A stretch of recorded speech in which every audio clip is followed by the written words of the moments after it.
হ্যাঁ গাইজ, আসসালামু আলাইকুম। আমরা আজকে যাচ্ছি কিছু ত্রাণ দিতে।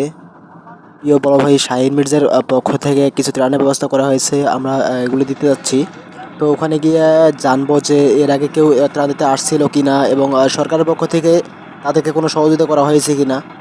তো চলেন আমরা যাই, গিয়ে দেখি যে ওখানকার কী অবস্থা এবং মানুষদের পরিস্থিতি কীরকম।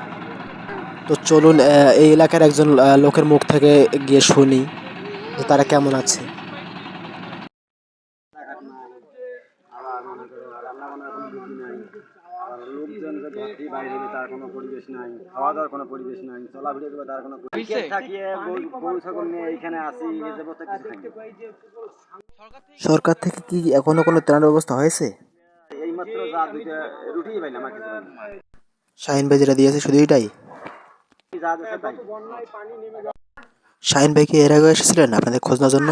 হ্যাঁ, বিয়ের আগেই বিবন ধরা এসেছিল।